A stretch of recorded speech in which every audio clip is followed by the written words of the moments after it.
today we are going to be doing a fun tutorial where I show you how to wrap a tumbler with a handle, specifically with patterned vinyl. If you're new here, my name is Allison and I post a weekly tumbler tutorial and do a weekly live stream to help you become a more confident tumbler maker.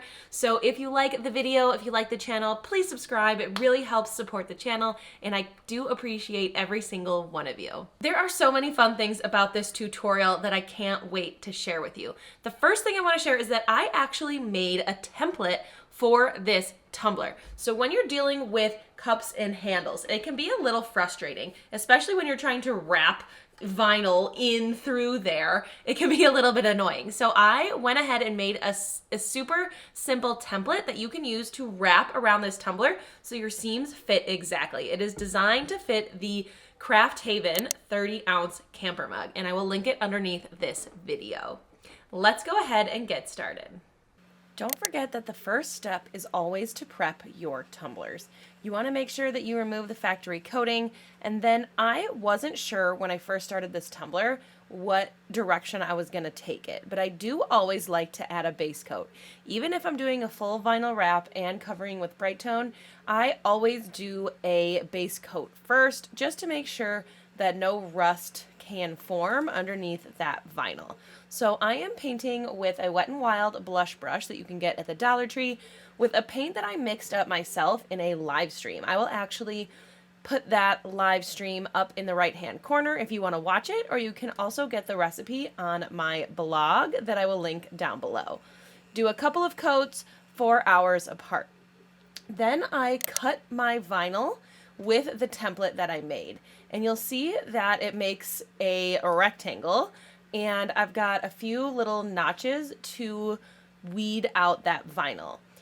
If you are going to use this template, it might be easier to have your machine cut your vinyl all the way through instead of having to weed out the vinyl and then cut it. Just having your machine cut straight through all the way through that patterned vinyl will help just a little bit, although you can do it like I'm doing it here. You'll see that we have these notches that line up with our handle. So what I do is I trim down my backing sheet so it is exactly the size of the vinyl that I'm using.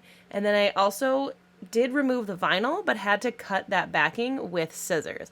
Again, life would be easier if you just cut all the way through the sheet, but I don't have settings for that, and you know, sometimes you just do what you gotta do. So once you have those notches cut out, you can put it on one side of the handle and make sure that it is nice and snug. And then I take the whole wrap and get it into place. You can see that the notches line up perfectly and your seams line up perfectly, and it just makes the process a little bit easier.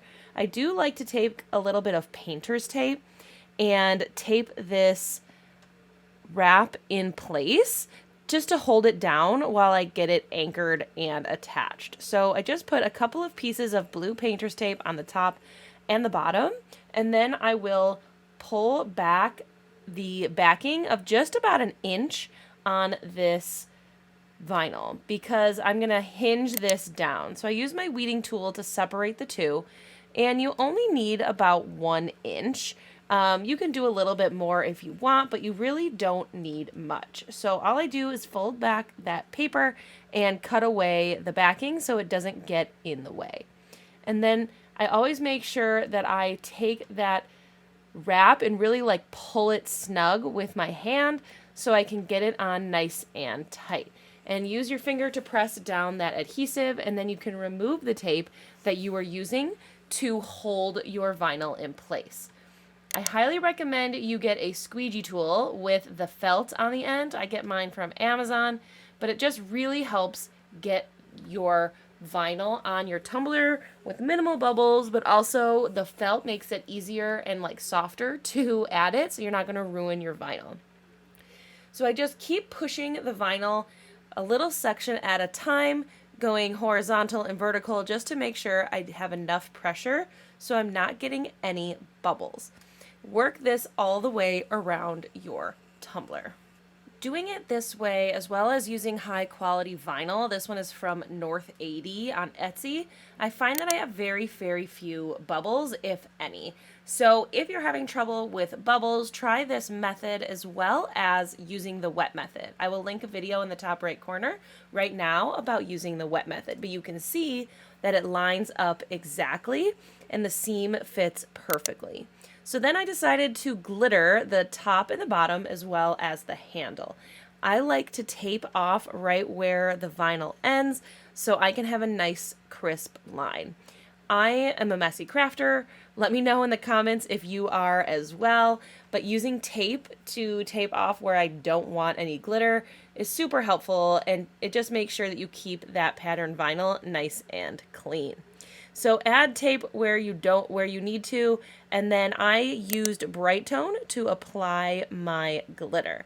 I'm just spreading it with my finger, and if you've been around for a while, you know I actually prefer to use a brush, but sometimes with the handles, you know, the brushes can be a little bit hard to get in there. So just use whatever method you need.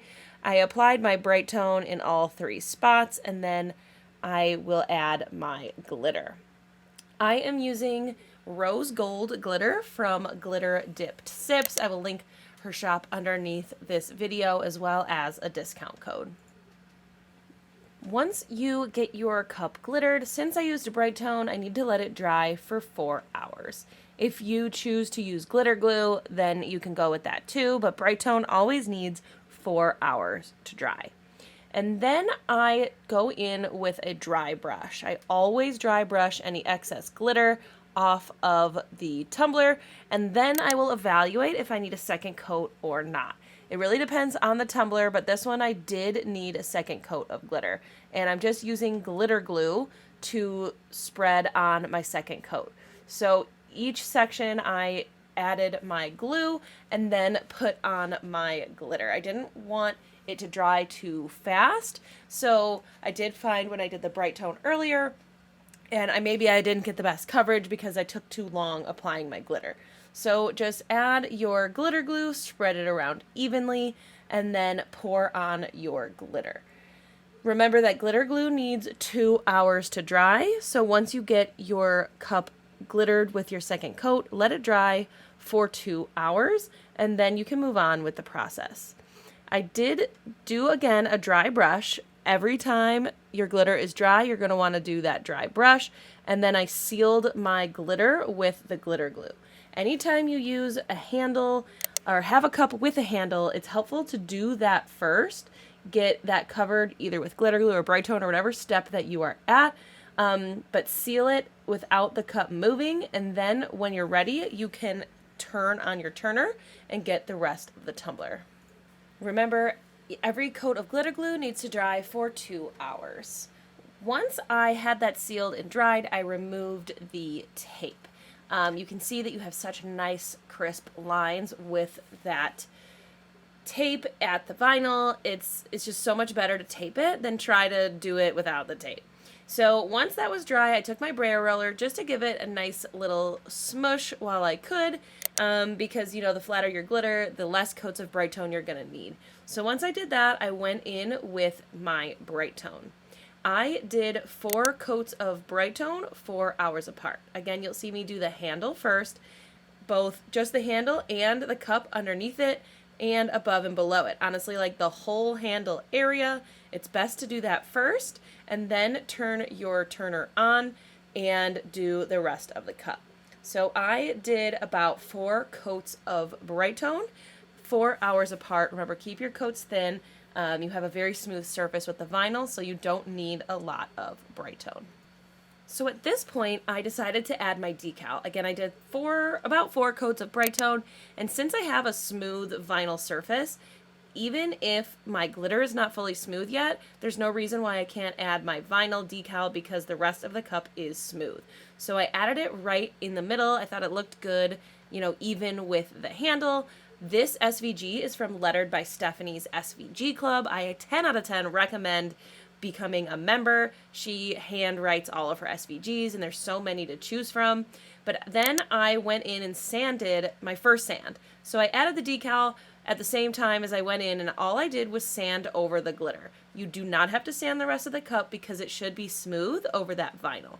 So I'm taking my 400 grit sandpaper to just sand only over the glitter parts, taking a damp paper towel to clean up any dust, and then I will continue on with my coats of bright tone. You just need to wipe away the dust. You don't have to let it dry at all. You can go right in with your bright tone. At this point, I did another 4 coats of bright tone over the entire cup. And once those 4 coats were dry, I always wait overnight to go in for my second sand. I'm going to do the exact same thing where I'm going to sand the handle a little bit harder this time because this is my second sand and I am trying to get that smooth level sand. I'm going to do the bottom and the top.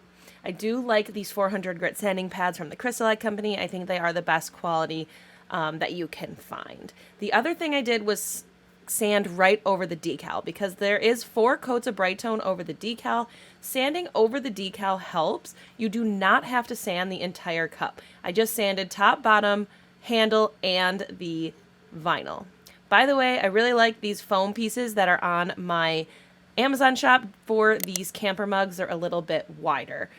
I actually finished up this cup with about 4 coats of bright tone and then I was done. Depending on your skill level though, you may need to do 3 coats of bright tone, sand one more time, 3 coats of bright tone. You're basically going to continue that process until you are satisfied and have a nice, smooth, shiny finish. I'm obsessed with how this cup turned out. I'm a big fan of this light pink and rose gold. I think this vinyl is very elegant and it might be a simple tumbler, but I think it is absolutely beautiful.